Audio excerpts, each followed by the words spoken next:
I am not inclined to believe that the universe has a creator, but I would not be so presumptive as to declare that it doesn't. Nevertheless, I am deeply confident that the personal gods of the world religions are man-made fictions that stand as lasting relics of our barbaric past. I freely acknowledge that it might be possible that a god exists, but if this does turn out to be the case, that god is not yours. I find the notion of a personal god to be nothing more than the wishful thinking of those who did not and could not comprehend the vastness of the cosmos. Every star in the sky, they seem to think, was made for our enjoyment. Every earthquake and every tsunami, every stillbirth and every plague, was our punishment for some crime against heaven. Everything that happens in the universe happens because of us.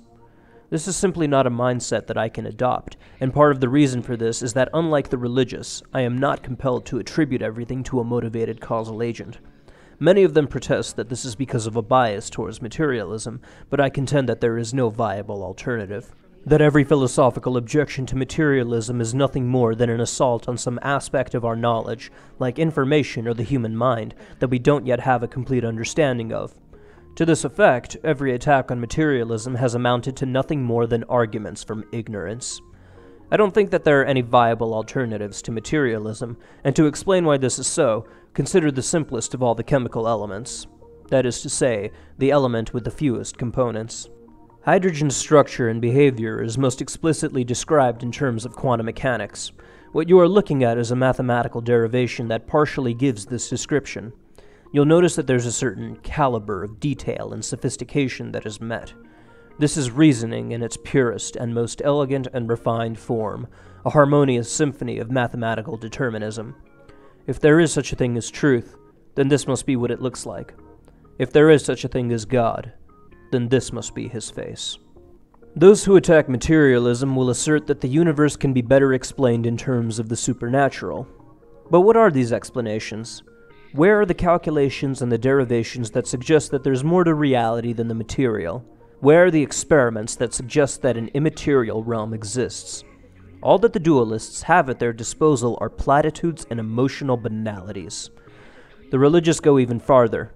Not only do they assert that these platitudes do a better job of teaching us about the world than the rigorous methods that I and like-minded people have adopted, but that unless we embrace these platitudes, we are not capable of leading decent lives. In doing so, they insult us in our most basic integrity, but more pertinently, they offer nothing substantial to corroborate their claims. Where are the mathematical proofs for the existence of God? What experiments have been or could be conducted to get us a data set from which God's existence can be inferred?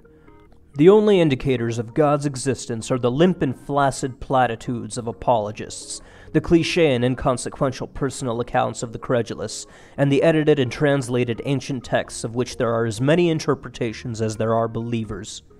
I do not need metaphysical arguments, personal stories, or authoritative allegations to believe in the hydrogen atom.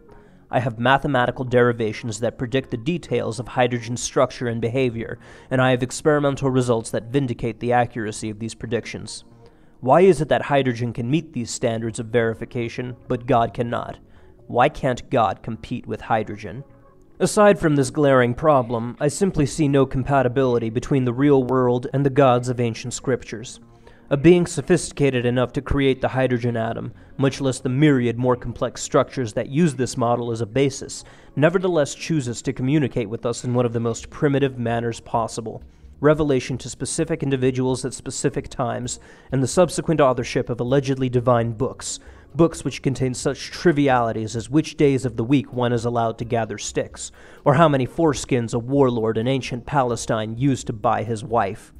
Why does the being who created this, and this care so much about this?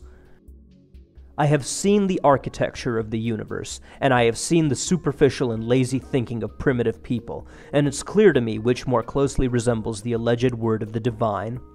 I think that my position as a student of science makes me uniquely qualified to appreciate this distinction. My studies have taken me to places beyond the imaginations of the people who created the gods. These equations take me everywhere, at all scales, at every point in time. With the tools of my trade, I can see sights that you wouldn't believe, sights that by comparison would make parasite gods and their human creators tremble with humiliation. I have strolled across the surface of the sun. I've glimpsed at events so small and so fleeting that they could hardly be said to have occurred at all. I've beheld incidents of such bizarreness that my simple and limited faculties protested against the insanity of it all. I have seen the filaments of the universe, each strand comprised of millions of galaxies, and I watched as they joined together to form the cosmic web. I went between the filaments and into the cosmic voids, incomprehensibly vast pockets of emptiness where absolutely nothing exists. No planets, no stars, no galaxies, nothing.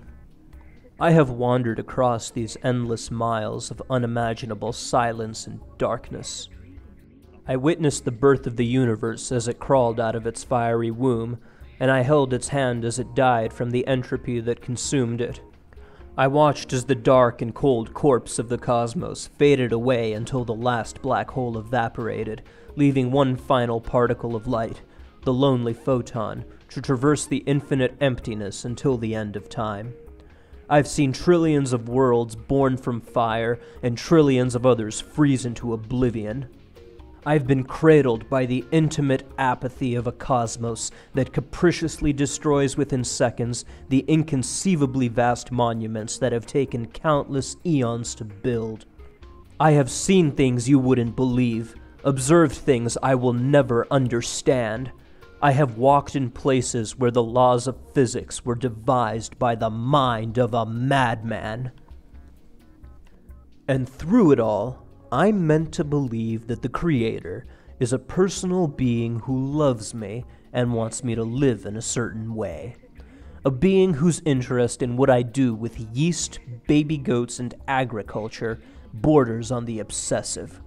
A designer of such intricate systems as those that punctuate the universe, who nevertheless thinks that pi is a round number, who claims that the cure to leprosy is sprinkling bird blood on the afflicted, who demands ignorance and conformity over enlightenment and experiment.